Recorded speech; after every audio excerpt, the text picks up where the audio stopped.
नमस्कार, मी आहे मच्छिंद्र टिंगरे आणि तुम्ही पाहताय जाहीर सभा। राज्यात नगरपालिकांच्या आणि नगरपंचायतींच्या निवडणुकांची रणधुमाळी सुरू आहे। प्रचार जोर धरत आहे आणि या प्रचारामध्येच आता आरोप आणि प्रत्यारोपाच्या फायरी एकमेकांवरती सत्ताधारी विरोधक असे करत आहेत। माळेगावची ही नगरपंचायत बारामती तालुक्यातली ही एकमेव नगरपंचायत आहे आणि या नगरपंचायतीची ही पहिलीच निवडणूक आहे। या अगोदर माळेगाव हे ग्रामपंचायत होतं, मात्र आता ही नगरपंचायत झालेली आहे। माळेगाव नगरपंचायतीची निवडणूक किती रंगतदार होणार अशी चर्चा निवडणुकीच्या अगोदर रंगली होती आणि लोकशाहीतलं हे युद्ध सुरू होणारच होतं। मात्र त्याआधीच माळेगावचा तह झाला।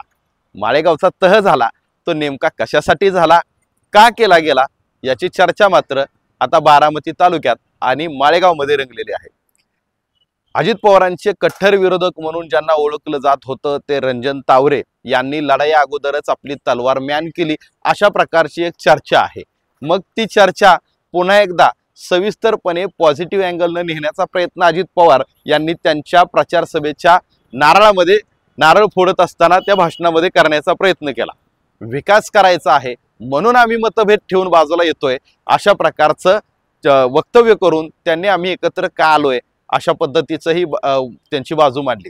सगळ्यात महत्त्वाचा विषय काय तर राज्यात आम्ही एकत्र आहोत, मग माळेगावमध्ये एकत्र आलो तर फरक काय पडतो असंही पाहिलं जात। पण नेमके याची कारणं ही सत्य आहेत का आणि लोकांना ही पटली आहेत का? खासगीमध्ये जर लोकांना बोललं तर लोकांना हे पटत नाही। त्याची कारणं काय?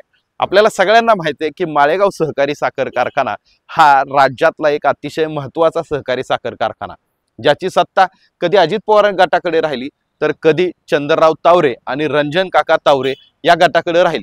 नुकतीच माळेगाव सहकारी साखर कारखान्याची निवडणूक पार पडली आणि या निवडणुकीमध्ये रंजन काका तावरे आणि चंद्रराव तावरे यांच्या पॅनलला खूप मोठा पराभव पत्करावा लागला। सगळ्यात महत्त्वाचं काय तर खुद्द रंजन तावरे यांची सीट देखील या निवडणुकीमध्ये पडली। त्याच्यामुळं ह्याच निकालाचा परिणाम माळेगावच्या नगरपंचायतीच्या निवडणुकीवरती झाल्याचं आणि होत असल्याचं सर्वसामान्य नागरिकांमधून बोललं जात आहे। त्याचं कारण असं की अजित पवार ज्या ज्या वेळेस निवडणुका लढतात त्या वेळेस ते संपूर्ण ताकदीनिशी लढतात आणि ती निवडणूक जिंकण्याचा प्रयत्न करतात।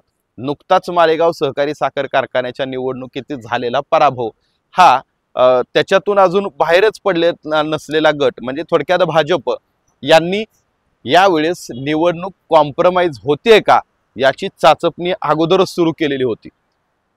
अजित पवार यांच्याकडून त्यांना होकार मिळाला आणि रंजन तावरे यांच्या गटाला म्हणजे आता जी एक आघाडी आहे त्या आघाडीला 6 जागा देण्यात आल्या। वास्तविक पाहता रंजन काका तावरे यांचं या माळेगाव नगरपंचायतीवरती म्हणजेच ग्रामपंचायतीवरती कधीतरी एखादी वर्चस्व देखील होतं, सत्ता त्यांच्याकडे होती आणि सर्व पूर्ण क्षमतेने त्यांना उमेदवार मिळाले असते, त्यांना निवडणूक लढताही आली असती। परंतु रंजन तावरे यांनी ही निवडणूक लढली नाही तर अजित पवार यांच्याशी हातमिळवणी केली। तर याची खासगी कारणं काय बोलली जात आहेत तर निवडणूक ही अलीकडची स्वस्तातली राहिली नाही, अर्थात तुम्ही समजून घ्या। सगळ्यात महत्त्वाचा विषय हा आहे। दुसऱ्या बाजूला काय तर राज्यामध्ये दोघांचंही एकच सरकार आहे आणि या सरकारमध्ये दोघंही एका ठिकाणी सत्तेत आहेत। त्याच्यामुळं आपल्याला पाहावं लागेल की संपूर्ण माळेगावकरांचं हे लक्ष याच्याकडे होतं, जर ही युती झाली तर ही युती अभद्र होणार नाही। मात्र त्याच्यामध्ये रंजन तावरे हे बार्गेनिंगला कुठेतरी कमी पडले का असंही बोललं जातं। परंतु रंजन तावरे यांची ताकद असताना, त्यांना मानणारा हित समाज असताना रंजन तावरे का लढले नाहीत याची चर्चा मात्र निवडणुकीच्या निकालापर्यंत थांबणार नाही, हेही तितकंच सत्य आहे। दुसऱ्या बाजूला काय तर अजित पवार हे या जिल्ह्याचे पालकमंत्री आहेत। नगरपंचायती असतील, नगरपालिका असतील, यांचा जो निधी आहे तो अजित पवारांच्या हातात असतो।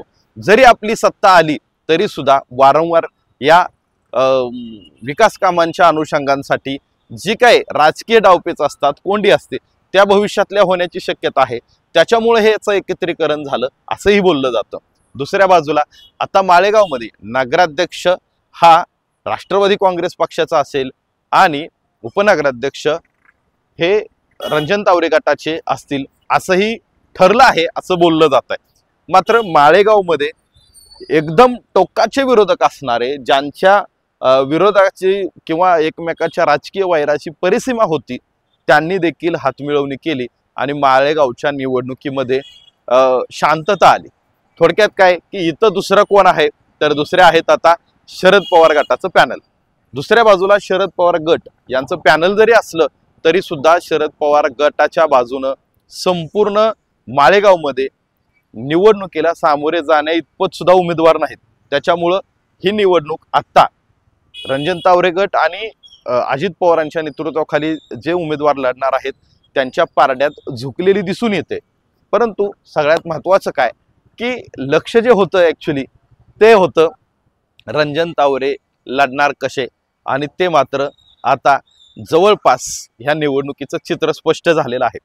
तुम्हालाही काय वाटतं माळेगावच्या निवडणुकीचा राजकीय लढाईपूर्वीचा तह नेमका कशासाठी झाला असावा? तुम्ही देखील कमेंट करून मत व्यक्त करा आणि चॅनल सबस्क्राईब करायला विसरू नका। धन्यवाद।